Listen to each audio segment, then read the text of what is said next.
Pahalgam ఉగ్రదాడికి ప్రతీకారంగా operation Sindoor నిర్వహించింది భారత్. ఈ operation జరిగే సమయంలో అయినా జరిగిన తర్వాత అయినా పాక్ ఏదైనా తోకజాడిస్తే ఎలా?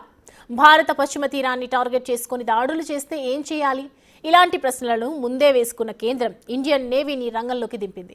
పాకిస్తాన్ ఏదైనా అత్యుత్సాహం ప్రదర్శిస్తే కరాచీని టార్గెట్ చేయాలని ఇండియన్ నేవీ డిసైడ్ అయ్యి సీన్లోకి ఎంట్రీ ఇచ్చింది. దానికి అనుగుణంగానే కరాచీకి అతి సమీపంలో చరిత్రలో ఎన్నడూ లేనంతగా ఇండియన్ నేవీ మొహరింపులు చేపట్టింది. ఏకంగా 36 నేవీ అసెట్స్ కరాచీ సమీపంలో కాచుకొని కూర్చున్నట్లు ఇప్పుడు బయటకు వచ్చింది.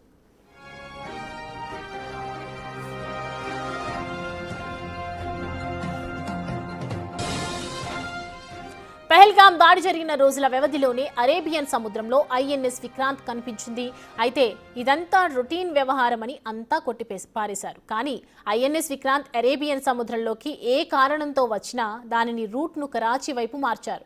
కేవలం ఐఎన్ఎస్ విక్రాంత్ మాత్రమే కాదు, దానికి తోడుగా 8 నుంచి 10 యుద్ధ నౌకలు కూడా ఉన్నాయి. ఇందులో 7 యుద్ధ నౌకల్లో BrahMos missiles, medium range surface to air missiles, Varunastra heavy weight టార్ఫిడోలను కూడా మోహరించారు. అంటే పాకిస్తాన్ ఎలాంటి దాడులకైనా సిద్ధపడితే వాటిని ఎదుర్కొనేందుకు పూర్తి సన్నద్ధంగా ఉంది ఇండియన్ నేవీ.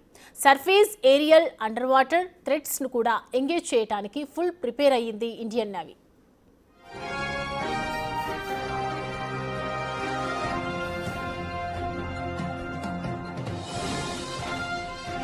వీటితో పాటు కొత్తగా నేవీలో చేరిన ఐఎన్ఎస్ తుషిల్తో పాటు 7 స్టెల్త్ గైడెడ్ మిసైల్ ఫ్రీగేట్స్ కూడా పశ్చిమ తీరానికి రక్షణగా ఉన్నాయి. అంతేకాదు దాదాపు 6 సబ్మెరైన్లను కూడా కరాచీ తీరంలో చక్కర్లు కొట్టినట్లు చెప్తున్నారు. మొత్తంగా 36 నేవీ అసెట్స్ కరాచీని టార్గెట్ చేసి రెడీగా ఉన్నాయి.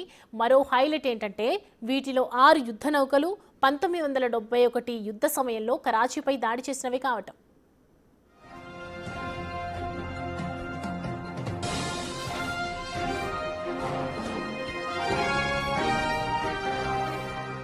కరాచీలో పాకిస్తాన్ నేవీ బేస్ ఉంది. అందుకే ఈ స్థాయిలో మొహరింపులను చేసింది ఇండియన్ నేవీ.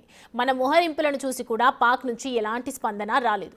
ఎందుకంటే అక్కడున్న నేవీ కంటే చాలా ఎక్కువ స్థాయిలో ఇండియన్ నేవీ బలం కనిపిస్తుండటంతో పాక్ కనీసం పట్టించుకోనట్లే ఉండిపోయింది. అదే సమయంలో నవేరా వార్నింగ్స్ను మాత్రం ఇష్యూ చేసింది.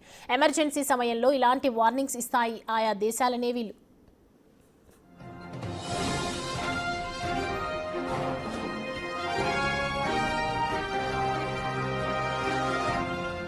ఆపరేషన్ సింధూర్కు ప్రతిస్పందనగా పశ్చిమ తీరంపై పాక్ ఏదైనా దాడి మొదలు పెడితే దానిని అడ్డుకోవటానికి అదే సమయంలో కరాచీపై తమ ప్రతాపం చూపించేందుకు ఇండియన్ నేవీ సర్వసన్నద్ధంగా ఉందనే విషయం దీనిని బట్టే అర్థమవుతోంది. ఆకాశంలో ఇండియన్ ఎయిర్ ఫోర్స్, సముద్రంలో ఇండియన్ నేవీ, సరిహద్దుల్లో బలగాలు, ఇలా అన్ని రకాలుగా ప్రిపేర్ అయిన తర్వాత ఆపరేషన్ సింధూర్కు గ్రీన్ సిగ్నల్ ఇచ్చింది కేంద్రం. అందుకే పరువు పోకుండా పైపైన దాడులు చేసి చేతులు దులుపుకుంది పాకిస్తాన్ ఆర్మీ. త్రివిధ దళాల ముందుచూపు భారీ దాడులను ఆపాయని చెప్పాలి.